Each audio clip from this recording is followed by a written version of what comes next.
BFM TV face à face. Apolline de Malherbe.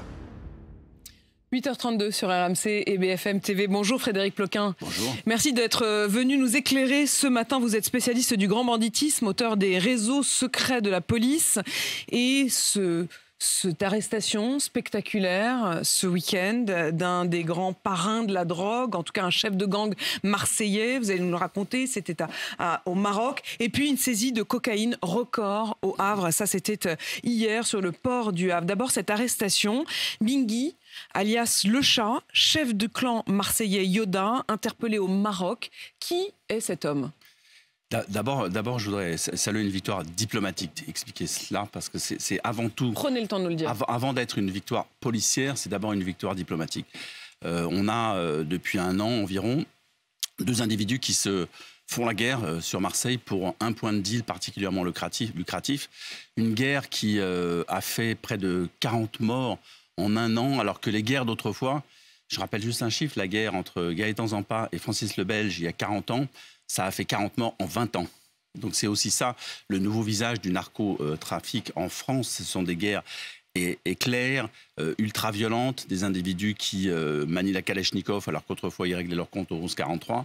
Donc on a deux individus, un qui se faisait surnommer Tic, Mehdi Laribi de son vrai nom, 30 ans, comme Félix Bingui, dit Le Chat, deux garçons de 30 ans qui en gros sont deux coqs sur un tout petit territoire qui ont décidé à un moment donné de se livrer une guerre à fond, une guerre mortelle, une guerre d'ego aussi, puisque tout avait commencé, il faut le rappeler, par une bagarre à main nue dans une boîte de nuit à Phuket, en Thaïlande, où Félix Bingui, qui était plus costaud, avait eu le dessus sur Tic, sur son adversaire, sur son concurrent, on va dire. Et Mehdi Laribi, donc le Tic en question, qui lui avait déjà fait 10 ans de prison pour avoir tué 3 personnes, pour brûler 3 individus qui le dérangeaient dans sa conquête, on va dire, des territoires sur les quartiers nord de Marseille. Lui n'a pas apprécié d'avoir le dessous.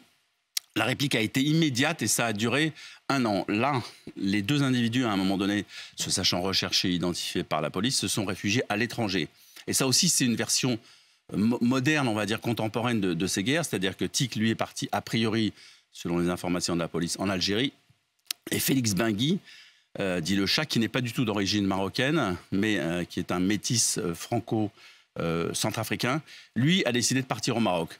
Il s'est dit, a priori, c'est vrai, et c'est vrai, le Maroc, ces dernières années, n'a pas beaucoup coopéré avec les forces de police et de justice françaises. Et c'est ce qui a changé. Et c'est ce qui, tout d'un coup...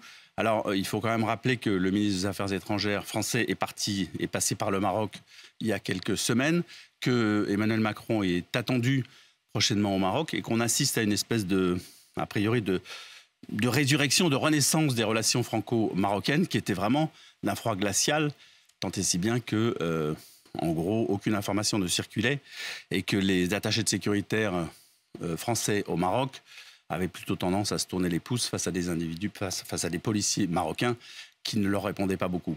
Là, changement d'un seul coup, je pense que Félix Bingui ne s'y attendait pas. À la veille du Ramadan, paf, il se fait coffrer. Maintenant, il y a plusieurs phases. Quelles peuvent être les différentes phases? D'abord, vous nous dites c'était vraiment c'est ces deux bandes rivales, c'est ces deux chefs de bande rivales. Je m'arrête un instant quand même sur le concurrent qui lui doit s'inquiéter au moment où on se parle, j'imagine, parce que l'un va avec l'autre. Absolument, le concurrent est certainement recherché. La justice et la police, c'est normal, restent. Il est vraisemblablement en Algérie, c'est ce que vous nous dites. A priori, il est dans l'Algérie.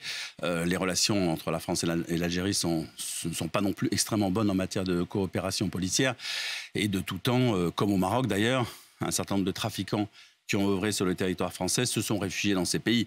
Je rappelle quand même que, je veux dire, ce sont des pays où la corruption, je dis pas qu'il n'y a pas de corruption en France. Parce on va y revenir d'ailleurs, parce que ça a été évoqué par le procureur de la République de Marseille. La corruption est relativement institutionnalisée et si vous avez beaucoup d'argent, comme c'est le cas de ces trafiquants de stupéfiants, vous achetez en gros la paix en achetant, en soudoyant un certain nombre de fonctionnaires à plus ou moins haut niveau selon votre grade dans le trafic. Frédéric Ploquin, cette arrestation, quelle est la suite? Est-ce qu'il va être extradé vers la France? A priori, bon, d'abord, il faut rappeler qu'il est présumé innocent, parce que sinon, on va se faire taper sur les doigts. Ce qui est vrai, puisqu'il n'a pas été condamné. Il est juste soupçonné par la police. Il n'a jamais été condamné, d'ailleurs, par le passé? Alors, si, c'est quelqu'un qui... Félix Benguigui dit le chat. Lui, il a commencé par des cambriolages en 1900... Enfin, quand il avait 20 ans. Là, il a 30 ans. Il s'est fait arrêter pour ses cambriolages. Il a fricoté un peu avec le milieu corse. Donc, c'est quelqu'un qui avait déjà une petite envergure, qui a déjà fait de la prison. Là, normalement... On va dire, ça va dépendre aussi de l'attitude des autorités marocaines, mais théoriquement, il est censé être extradé vers la France prochainement. Enfin, en tout cas, la demande a été faite. S'il est extradé vers la France, il va se retrouver incarcéré en détention provisoire. À partir de là, il va se poser un autre problème que les magistrats marseillais en poste à Marseille connaissent bien, parce qu'ils l'ont soulevé récemment devant une commission sénatoriale. C'est-à-dire qu'en gros, en France, dans les prisons, souvent, les trafiquants de stupéfiants continuent leurs activités. Donc, c'est pas forcément quelque chose qui va enrayer totalement. Évidemment que c'est un coup dur pour la bande qu'il représentait, qu'il incarnait, la bande des fameux Yoda. Mais en même temps, chacun sait, et surtout les magistrats marseillais aujourd'hui en sont parfaitement conscients, que la prison n'est pas forcément un endroit dont on les coupe, absolument. Où on les coupe du reste de la bande. Et souvent même...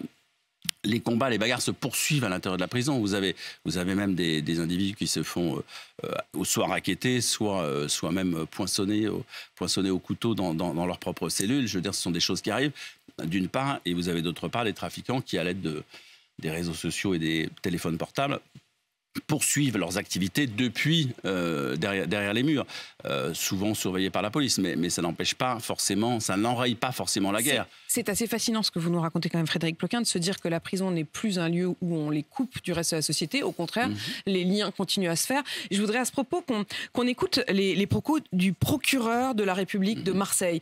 Il s'est exprimé devant cette commission d'enquête la semaine dernière. Il était aussi à mon micro sur RMC et il a parlé de mexicanisation du trafic de drogue en France. Écoutez. Il y a une dizaine de jours, un assassinat et une tentative d'assassinat ont trouvé pour siège le centre pénitentiaire d'Aix-Luynes.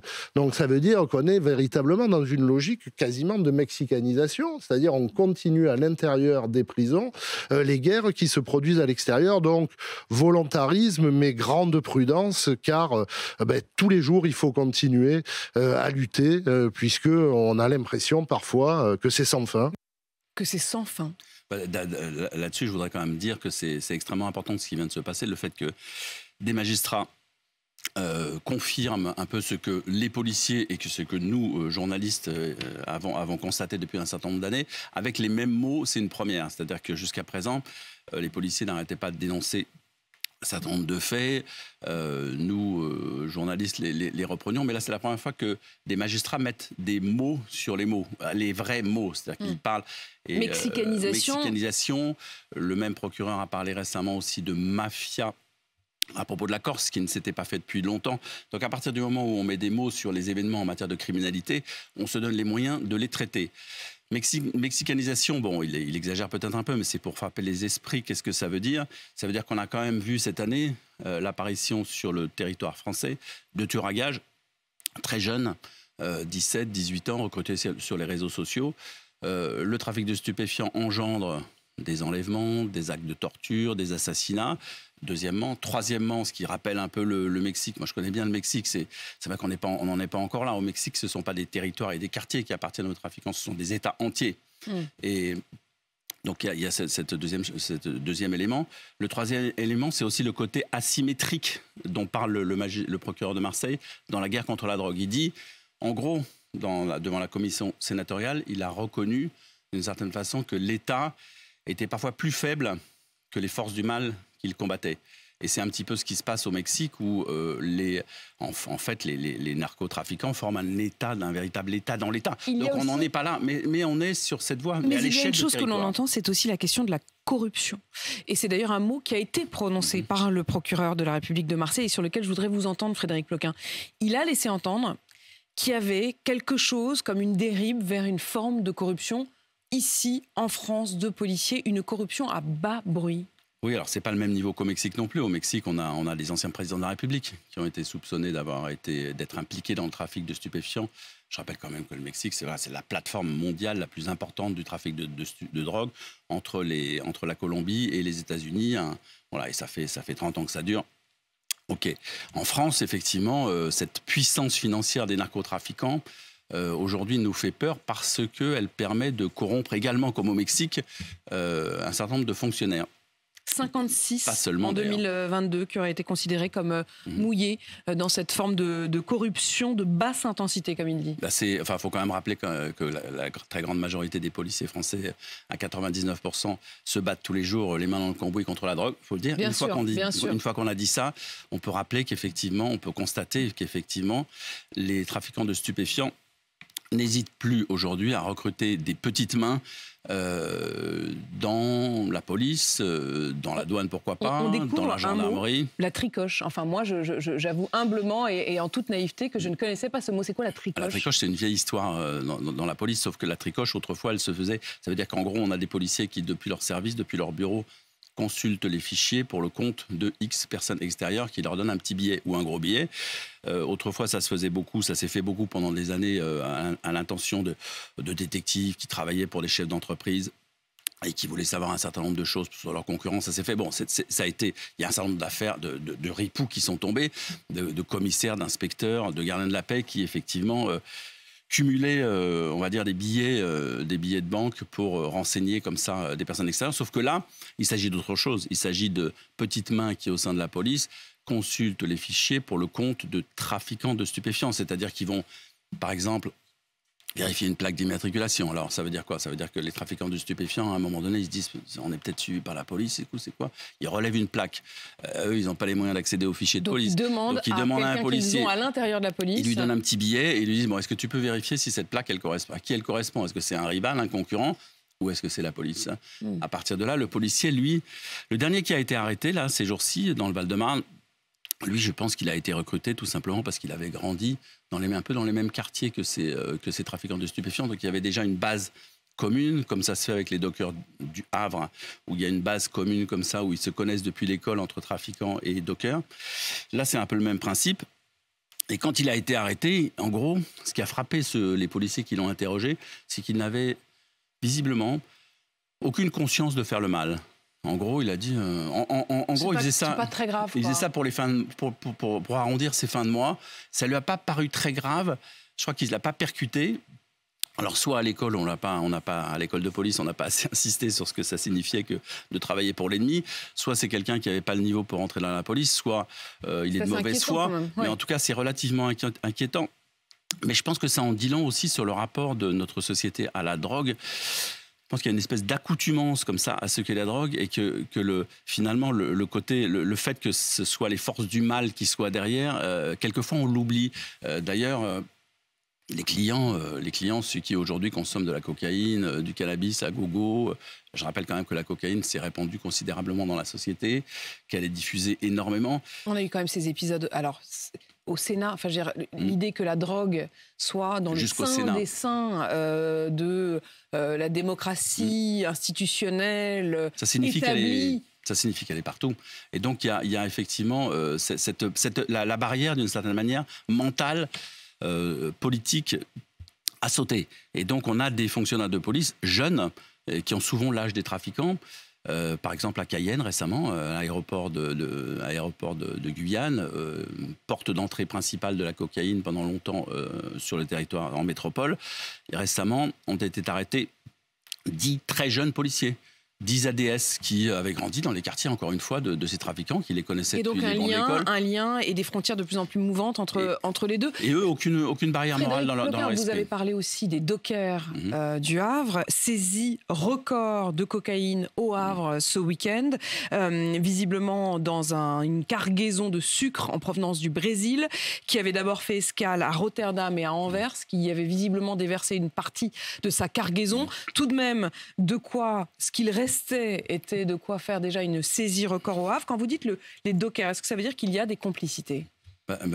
D'abord dire que le Brésil aujourd'hui c'est une des principales portes de sortie de la cocaïne vers l'Europe. Qui sort d'Amérique du Sud. Qui sort d'Amérique par le du Brésil. Sud, qui sort également, évidemment, depuis les ports de Colombie, depuis les ports du Venezuela, depuis d'un peu partout.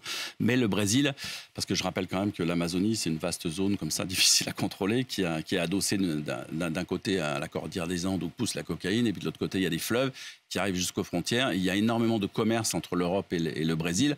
Là, c'est du sucre. Demain, ce sera des troncs d'arbres, ce sera, je sais pas, du bois exotique, autre chose. Mais bon, déjà dire cela. Deuxièmement, si les trafiquants en question, si l'organisation criminelle qui est derrière ce transport a ciblé ces 3 ports, ça signifie quand même... Rotterdam, Anvers, Le Havre. Je vais quand même le dire, ils vont pas au hasard. Hein. À Rotterdam, Anvers et Le Havre, les trafiquants de stupéfiants, si ils acheminent une tonne de produits au Havre, c'est qu'ils ont, comme ils appellent dans leur jargon, des sorties. Ça veut dire qu'ils savent que la cocaïne ne va pas rester dans le port, va pas rester coincée et qu'elle va être extraite. Il faut bien quelqu'un qui vide ces conteneurs. Il faut des complices. Donc, qui dit... je veux dire, on n'envoie pas comme ça du produit au hasard. On envoie du produit là où on sait que ça va sortir. Donc là où on sait qu'on a des hommes qui travaillent pour vous. Donc ça veut dire que l'enquête doit se concentrer aussi sur ceux qui travaillent dans le port du Havre. Absolument, mais là Le Havre, bon, ça fait, je veux dire, pendant 5 ou 6 ans, 10 ans, on va dire, les trafiquants en ont profité avant que l'État ne percute, que la police ne percute, parce que c'était pas un très grand port, c'était pas un port qui était très outillé en matière de forces douanières et policières, il n'y avait pas de scanner, il y avait vraiment une toute petite équipe de police. Et puis tout d'un coup, ils se sont mis à saisir comme ça, du jour au lendemain. Moi, j'y suis allé un jour en reportage là-bas, et le jour où je suis arrivé, par hasard, hein, on choisit un jour, on définit, on arrive, et le jour où j'arrive, je vois des sacs de cocaïne absolument partout dans l'hôtel de police. Je dis, mais qu'est-ce qui s'est passé là? Vous avez... hier, on a saisi une tonne, comme ces jours-ci. Et donc, c'est relativement, on va dire malheureusement ou heureusement, enfin, c'est relativement banal. Heureusement, dans la mesure où ça signifie qu'on saisit du produit, mais malheureusement, parce que ça signifie que ce port a été ciblé. Pour une tonne saisie, il y en a combien qui passent entre les mailles du filet? Alors, c'est totalement impossible à dire, mais a priori, on se dit que si on saisit une tonne...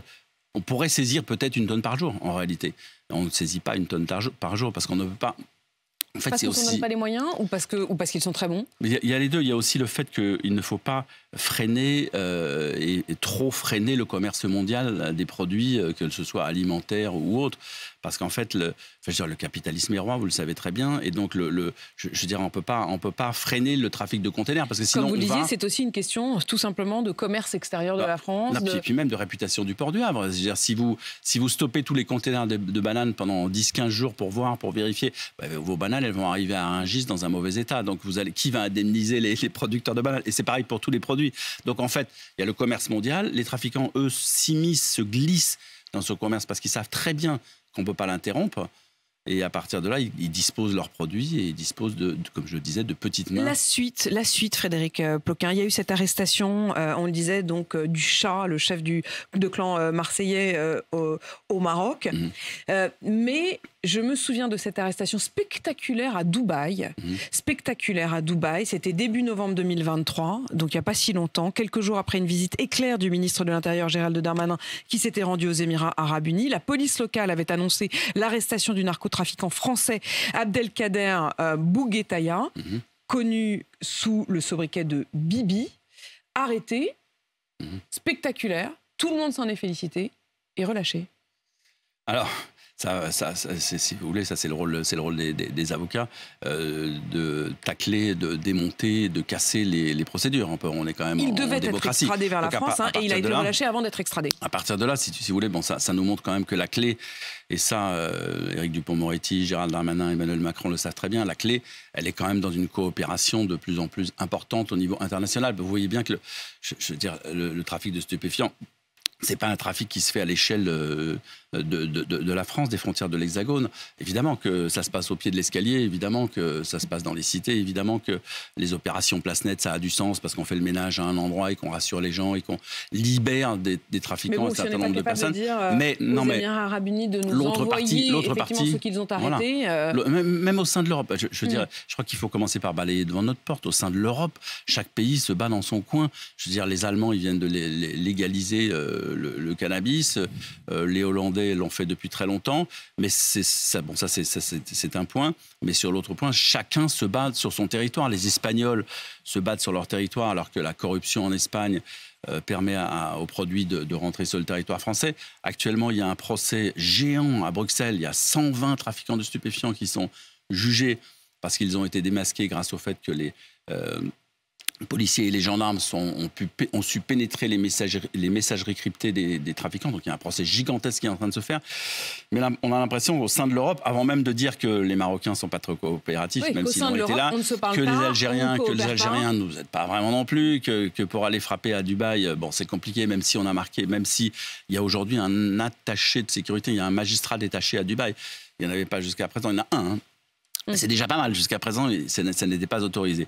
Donc il faut quand même dire que cette guerre contre la drogue, c'est vrai que là, il faut le constater. Il ne faut pas non plus, je veux dire, l'oublier et négliger cela. La police française, la gendarmerie et les douanes marquent des points tous les jours contre le trafic de stupéfiants.